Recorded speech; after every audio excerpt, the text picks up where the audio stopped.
කතා කරනවා ප්‍රභා සංශ්ලේෂණය කියන්නේ මොකක්ද? ප්‍රභා සංශ්ලේෂණය කරන්නේ කවුද?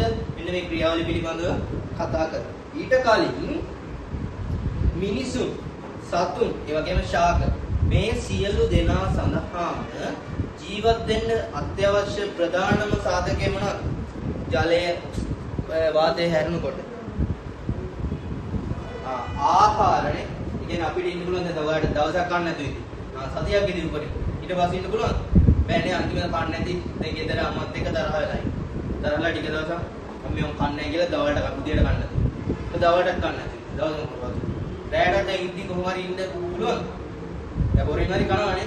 ඒ කියන්නේ ආහාර කියන්නේ අපේ ජීවත් වීම සඳහා අවශ්‍ය ප්‍රධානම සාධකයක්. එතකොට මේ අපිට අවශ්‍ය ආහාර, ඒ කියන්නේ මිනිසුන්, අපි වගේ සතුන්. ඒතර මොකද යාළම ආහාර, ඒ කියන්නේ අපිට ඕන අවශ්‍ය ආහාර නිපදවනවා. අපෙන් ගැතුලෙන් හරි අපි මොකක් හරි ක්‍රියාවලියක් කරනවා. නෑ නේ. එතකොට අපි අනුගමනය කරන්නේ විෂම පෝෂින්නේ කවුරු හරි නිපදවන ආහාරයක් තමයි අපි ගන්න ආහාරය. එතකොට අපෙන් සිද්ධ වෙන්නේ විෂම පෝෂී ආහාර රටාවක්. එතකොට මේ ආහාර දාම ආහාර ජාල පිළිබඳව දැන් 7 වසරේදී ඉගෙන ගන්නවා. 7 වසරේදී ඉගෙන 6 වසරේදී ඉගෙන 6 වසරේ නම් පොඩි ළමයිට ඊ අවුරුද්දේ කරේ. හරි. එතකොට මිනිසුන් සතුන් වගේ නෙමෙයි. මේ ශාක වෙනස්. ඉතින් ශාක විසින් තමන්ට අවශ්‍ය ආහාර තමන් විසින්ම නිපදවා ගන්නවා. ශාක කියන්නේ එතකොට මොන වගේ කට්ටියද? ස්වයංපෝෂී. තමන්ට අවශ්‍ය ආහාර තමන් විසින්ම නිපදවා ගනු ලබනවා. එතකොට මේ ශාක තමන්ට අවශ්‍ය ආහාර නිපදවීමේ ක්‍රියාවලියට තමයි අපි ප්‍රභා සංශ්ලේෂණය කියලා කියන්නේ. තේරෙනවද? ඒ කියන්නේ මොකද? ශාක තමන්ට අවශ්‍ය ආහාර නිපදව ගැනීමේ ක්‍රියාවලියට තමයි ප්‍රභා සංශ්ලේෂණය කියලා කියන්නේ. එතකොට මේ ප්‍රභා සංශ්ලේෂණ ක්‍රියාවලිය සෑම ශාකයක්ම සිදු කරන්නේ නැහැ. එතකොට මේ අවශ්‍ය සාධක මොනවද කියලා කලින් මේ වසරවලදී ඉගෙනගෙන තියෙනවා. ප්‍රභා සංශ්ලේෂණය සිදු කරන්න අනිවාර්යයෙන්ම ඒ ශාකය තුල හරිත ලව කියන එක අඩංගු වෙලා තියෙන්න ඕනේ. එතකොට මේ ආහාර නිපදීමේ ක්‍රියාවලිය නැත්නම් ප්‍රභා සංශ්ලේෂණ ක්‍රියාවලිය සිදු වෙන්නේ හරිත ලව අඩංගු ශාක තුල පමණයි. හරිත ලව අඩංගු ශාක තුල සිද්ධ වෙන්නේ නැහැ. ඔය සමහර පත්‍ර තියෙන ප්‍රෝටීන් නේ විවිධ වර්ග තියෙන්නේ. දම් පාට, විවිධ පහ පාට විකේකරද. එතකොට එන්නේ ඒ ශාක පත්‍ර කොළ පැහැති හරිත ලව වල පාට තමයි කොළ පැහැ. එතකොට එන්නේ කහ පාට දැන් ඔය දම් පාටින් පත්‍රවල හරිත ලව නැහැ. එතකොට මේ ශාක පත්‍ර විසින් ආහාර නිපදීමේ ක්‍රියාවලිය සිද්ධ කරනවද? නැහැ. හරිත ලව අඩංගු නැත්නම් කියන්නේ කොළ පාට, කොළ පැහැති ශාක විසින් තමයි මේ ප්‍රභා සංශ්ලේෂණ ක්‍රියාවලිය නැත්නම් තමාට අවශ්‍ය ආහාර තමයි විසින් නිපදවා ගැනීමේ ක්‍රියාවලිය සිදු කරනවා. හරි. එතකොට මේ ශාක විසින් ආහාර නිපදවීමේ ක්‍රියාවලිය සිදු කරන්නේ ඉස්සෙල්ලාම එයාලට ඕනේ ආලෝක ශක්තිය. මෙයා ආලෝක ශක්තිය ලබා ගන්නේ කොහෙන්ද? එයාට හිරු එළියෙන්. එතකොට ශාක විසින් එයාට අවශ්‍ය ආලෝකය ලබා ගන්නවා සූර්යාගෙන්.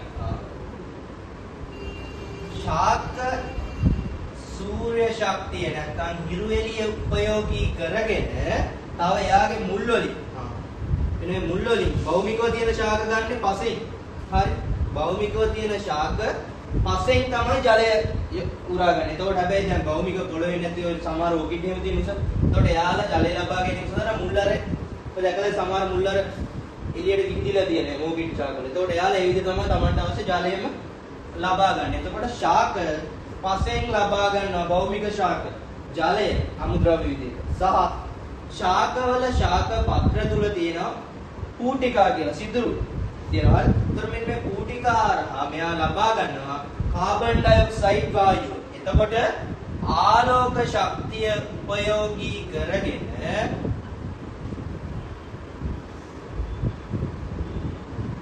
අමුද්‍රව්‍ය විදිහට ජලය සහ කාබන් ඩයොක්සයිඩ්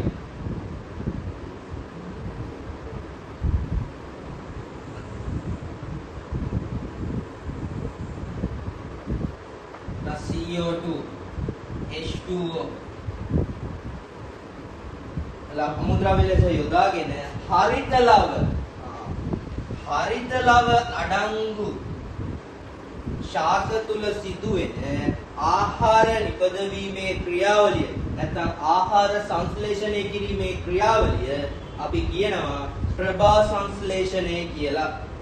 ප්‍රභා සංශ්ලේෂණ ක්‍රියාවලියේදී පළ විදිහට ලැබෙනවා කියනවා ග්ලූකෝස් සහ ඔක්සිජන් වායුව. මේ ග්ලූකෝස් කියන්නේ මොනවද? කාබෝහයිඩ්‍රේට් වර්ගයක්. අපි 10 පළවෙනි පාඩම කතා කරනවා කාබෝහයිඩ්‍රේට් ගැන. කාබෝහයිඩ්‍රේට් වල තැනුම් එකේ කියලා අපි කියන්නේ කාබෝහයිඩ්‍රේට් හැදලා තියෙන මොනවා කියලා කියන්නේ මොනොසැකරයිඩ් වලින්. මොනොසැකරයිඩ් විශේෂයක් අතරේ කතා කරනවා තුනක් ගැන. මොනවද ඒ තුන? ග්ලූකෝස්, ෆ්‍රුක්ටෝස්, ගැලැක්ටෝස්. හරි. එතකොට මේ ග්ලූකෝස් තමයි එතකොට මේ කාබෝහයිඩ්‍රේට් විශේෂයක්. මොනොසැකරයිඩ් ග්ලූකෝස් තමයි හැදෙන්නේ. එතකොට අපි ප්‍රතික්‍රියාව දැම්මොත්